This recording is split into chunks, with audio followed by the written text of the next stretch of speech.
ನಮಸ್ಕಾರ ಎಲ್ಲರಿಗೂ. ಮಾಲ್ವಿಕಾ ಸ್ಪಿರಿಚುವಲ್ ಚಾನೆಲ್ಗೆ ಸ್ವಾಗತ. ಇಂದು ಸನಾತನ ಧರ್ಮದಲ್ಲಿ ದೇವಿಯ ಆರಾಧನೆ ಬಗ್ಗೆ ತಿಳಿಯೋಣ.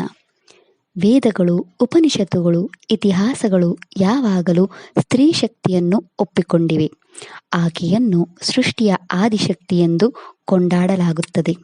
ಅವಳು ವಿವಿಧ ರೂಪಗಳನ್ನು ತೆಗೆದುಕೊಳ್ಳುತ್ತಾಳೆ ಮತ್ತು ಎಲ್ಲರಿಗೂ ತನ್ನ ಶಕ್ತಿಯನ್ನು ನೀಡುತ್ತಾಳೆ. ಅವಳು ತನ್ನ ಶಕ್ತಿಯನ್ನು ಸೃಷ್ಟಿಸಲು, ಉಳಿಸಿಕೊಳ್ಳಲು ಮತ್ತು ನಾಶ ಮಾಡಲು ಬಳಸುತ್ತಾಳೆ. ಅವಳನ್ನು ದೇವಿ, ಶಕ್ತಿ, ಅಮ್ಮ, ಮಾತೆ ಎಂದು ಗೌರವದಿಂದ ಸಂಬೋಧಿಸಲಾಗುತ್ತದೆ. ಸನಾತನ ಧರ್ಮದಲ್ಲಿ ಮಾತ್ರ ಸ್ತ್ರೀ ಶಕ್ತಿಯನ್ನು ಸರ್ವಶ್ರೇಷ್ಠವೆಂದು ಪರಿಗಣಿಸಲಾಗಿದೆ. ಅದಕ್ಕಾಗಿಯೇ ಭಾರತದಲ್ಲಿ ನಾವು ದೇವಿಗೆ ಪ್ರಾಮುಖ್ಯತೆ ನೀಡುತ್ತೇವೆ.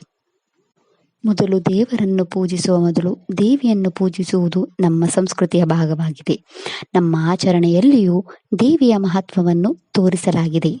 ದೇವಿ ಸ್ತುತಿ, ಶ್ರೀ ಸೂಕ್ತಂ, ಕನಕಾಧರ ಸ್ತೋತ್ರ, ಸೌಂದರ್ಯ ಲಹರಿ, ದೇವಿ ಮಹಾತ್ಮೆ, ಲಕ್ಷ್ಮೀ ಸಹಸ್ರನಾಮ, ಚತುಶ್ಲೋಕ ಮುಂತಾದ ವಿವಿಧ ಗ್ರಂಥಗಳು ದೇವಿಯನ್ನು ಶಕ್ತಿ, ಜ್ಞಾನ, ಸಂಪತ್ತು ಮತ್ತು ಸಮೃದ್ಧಿಯ ರೂಪವೆಂದು ಸ್ತುತಿಸುತ್ತಾರೆ.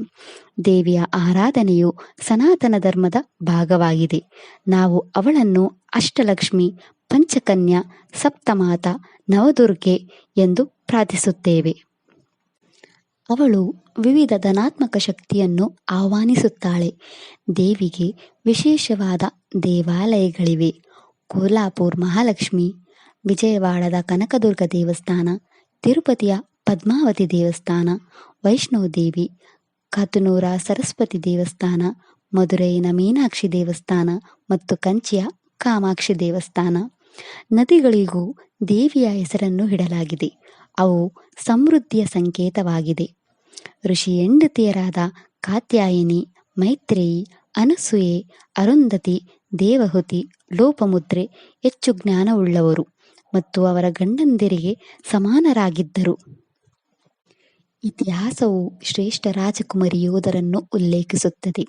ಸುಭದ್ರೆ, ಸತ್ಯಭಾಮೆ, ಕೇಕಯಿ ಇತ್ಯಾದಿ ಯೋಧರು.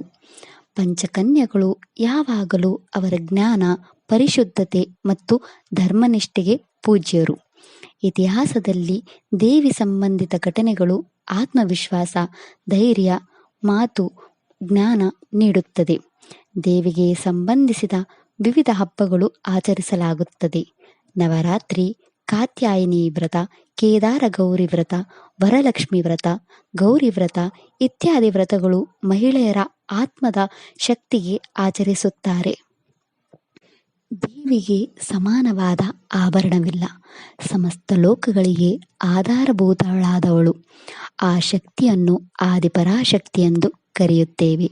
ಪರಮೇಶ್ವರನೇ ತನ್ನ ಶರೀರದಲ್ಲಿನ ಅರ್ಧ ಭಾಗವನ್ನು ಆಕೆಗೆ ನೀಡಿ ಅರ್ಧನಾರೀಶ್ವರನಾದ.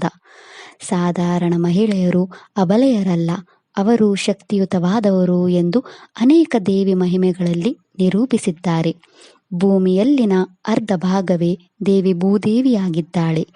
ದೇವಿಯು ಅತ್ಯಂತ ಶಕ್ತಿವಂತವಾದ ಮತ್ತು ಆನಂದವಾದ ಸೃಷ್ಟಿ ಎಂದು ಹೇಳಬಹುದು. ದೇವಿಯು ಪ್ರತಿಯೊಬ್ಬ ಸ್ತ್ರೀ ಜೀವನದಲ್ಲಿ ಆಧಾರವಾಗಿದ್ದಾಳೆ. ಅವಳು ಪ್ರೇಮ, ವಾತ್ಸಲ್ಯ, ಶ್ರದ್ಧೆ, ಶಕ್ತಿ ಮೊದಲಾದ ಪಾತ್ರವನ್ನು ಘೋಷಿಸುತ್ತಾಳೆ. ಅವಳು ಮುಖ್ಯವಾಗಿ ನಮ್ಮೆಲ್ಲರಿಗೂ ತಾಯಿಯಾಗಿದ್ದಾಳೆ. ಇನ್ನು ಸಕಲ ಸಂಪತ್ತುಗಳಿಗೆ ಆದಿದೇವತೆಯಾದ ಶ್ರೀ ಮಹಾಲಕ್ಷ್ಮೀ ದೇವಿಯನ್ನು ಪೂಜಿಸಿದರೆ ಅಷ್ಟ ಐಶ್ವರ್ಯಗಳು ಪ್ರಾಪ್ತಿಯಾಗುತ್ತದೆ. ನಿತ್ಯ ಸತ್ಯ ಸ್ವರೂಪಿಣಿಯಾದ ಆ ತಾಯಿಯ ಅನುಗ್ರಹದಿಂದಲೇ ನಾವು ಶಾಶ್ವತವಾದ ಆನಂದವನ್ನು ಪಡೆಯಲು ಸಾಧ್ಯವಾಗುತ್ತದೆ. ಆ ಜಗನ್ಮಾತೆಯ ಪೂಜೆಯಲ್ಲಿ ಎಲ್ಲರೂ ಆನಂದವನ್ನು, ಐಶ್ವರ್ಯವನ್ನು, ಜ್ಞಾನವನ್ನು ಆಧಾರವಾಗಿಟ್ಟುಕೊಂಡು ಜೀವನವನ್ನು ನಡೆಸುತ್ತೀವಿ. ಆ ಮಹಾ ಆದಿಶಕ್ತಿಯನ್ನು ಪೂಜಿಸುವುದು ಎಲ್ಲರ ಕರ್ತವ್ಯವಾಗಿದೆ. ಇದಿಷ್ಟು ದೇವಿಯ ಆರಾಧನೆ ಬಗ್ಗೆ.